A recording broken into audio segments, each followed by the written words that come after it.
बाप और बेटा यो घर के बाहरी वाले भाग में जो कमरा था, बैठक कमरा, वहाँ बैठे थे और कुछ व्यवसाय संबंधी बात कर रहे थे। घर के अंदर वो बाइयाँ थी, तो घर के अंदर कोई बर्तन गिरने की, फूटने की सी आवाज़ आई।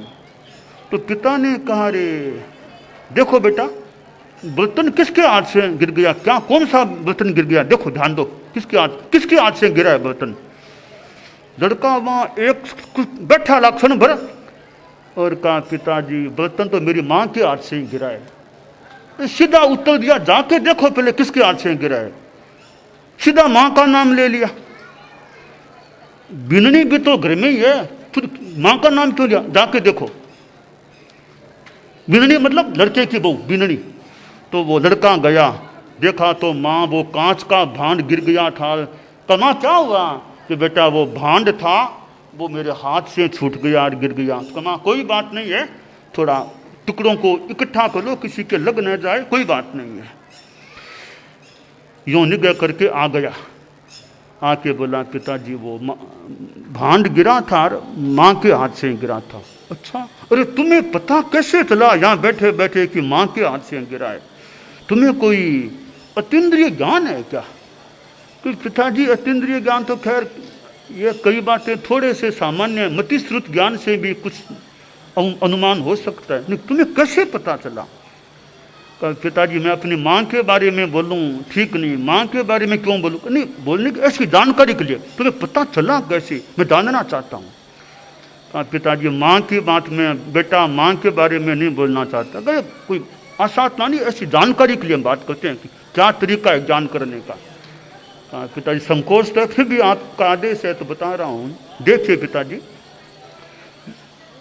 बर्तन गिरने की आवाज आई, थोड़ी सी देर बर्तन की आवाज रही, आवाज शांत हो गई, फिर कोई आवाज नहीं आई।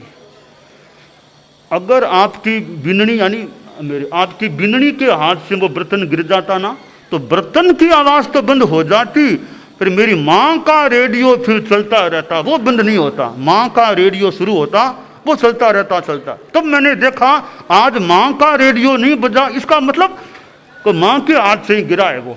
तब माँ नहीं बोली है, हालांकि पिताजी मुझे नहीं बोलना चाहिए माँ की, फिर ये आपका आदेश था तब मैंने ये बात कर दी। मैं कहा नहीं ठीक है ठीक है ठीक है। तो अब वो अपने आप पर निग्रह नहीं, तो फिर आदमी थोड़ी सी बात ही खूब बोलता है बोलता है बोलता है, अपने आप पर निग्रह की कमी हो सकती है। यह तो सास की बात मैंने कह दी, केवल सास की बात में बहू भी कोई कम नहीं होती है कई बातों में। एक दूसरी कहानी और मैंने सुनी थी, वो भी एक परिवार में वो लड़के की शादी की गई, तो नई नई वो बहू पढ़ी लिखी, बहुत पढ़ी लिखी थी, आई थी। तो शादी हुए लड़के की 6 महीने हो गए, तो माँ थी लड़के की, वो पहले की तरह सुबह उठने के वो झाड़ू लगाना, काम करना, वो सारे काम माँ करती। 6 महीने पहले भी माँ करती थी, आज भी माँ करती है। तो बेटे ने सोचा, रे माँ तो थोड़ी एज वाली हो गई है, अब तो बहू आ गई, फिर भी माँ वैसे ही काम करती है जैसे आज से 12 महीना पहले करती। अब तो बहू घर में, फिर क्यों नहीं उससे काम कराती? तो माँ से बोला कि माँ अब तुम अवस्था तुम्हें आ गई है, तुम अभी भी झुक कर के झाड़ू लगाती हो, तो बहू रानी से तुम उसको कह दिया करो ना, तुम क्यों इतना करती हो, उससे काम कराया करो। तो माँ बोली, बेटा वो बहू नहीं है, धीरे धीरे काम सिखाऊंगी, बाद में कराऊंगी, अभी तो मैं ठीक है, मैं करती हूँ ना। तो नहीं माँ, अब तुम्हें उम्र आ रही है ना, उसको क्यों नहीं करती हो काम करने के लिए? अब माँ तो बहुत थोड़ी मधुरता से बात को टाल रही थी कि नहीं बेटा अभी नहीं है। कि नहीं क्या, अब सिख बहुत महीने हो गए हैं। सोचा बेटे को मूल बात बतानी पड़ेगी। तो माँ बोली, बेटा उसको कहने की जरूरत नहीं है, पर बात यह है कि वो बहू रानी सेवा देने वाली नहीं, वो तो कुछ सेवा लेने वाली है, मेरे से उल्टी सेवा लेने वाली, भले देने वाली नहीं है। क्यों? तो है उसमें जान गई उसको, बस ठीक है, शांति रहे, इतनी ठीक है। कि नहीं माँ ऐसे नहीं, काम कराएंगे उससे भी। कैसे कराएंगे? बेटे ने कहा मैं इस तरीके से करूंगा, उसको आना ही पड़ेगा। सारी योजना बना ली माँ बेटे ने। अगले रोज सुबह सुबह माँ आंगन में आई वो झाड़ू लेकर, तो बेटा आया कि माँ तुम छोड़ो झाड़ू मैं लगाऊंगा, तुम छोड़ो झाड़ू मैं लगाऊंगा, झाड़ू मैं लगाऊंगा। यूं वो माँ बेटा आपस में मधुर आग्रह विग्रह कर रहे थे। वो बहू रानी ऊपर खड़ी थी, ऊपर खड़ी थी। उसने देख लिया कि माँ बेटे में ये हो रहा है, झाड़ू कौन लगाए कौन लगाए।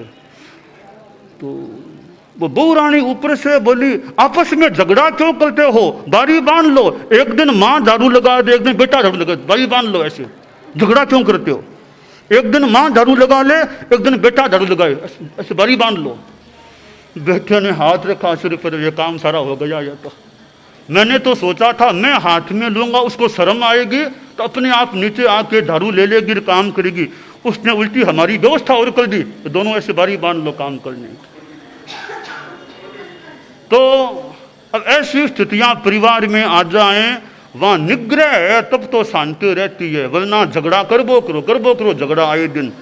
तो शास्त्रकार ने बढ़िया शिक्षा दी है, अतान मेव अभिनिगिज, अपना निग्रह रखो बस शांति रहेगी। अब दूसरों पर कंट्रोल करना हर जगह बस की बात नहीं है कि हर जगह अनुशासन चलेगा और कहना मान लेंगे, कहीं कहीं भले चल जाए।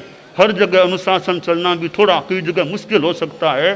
तो कम से कम अपना निग्रह रखो, अपनी शांति अपने पास रहे।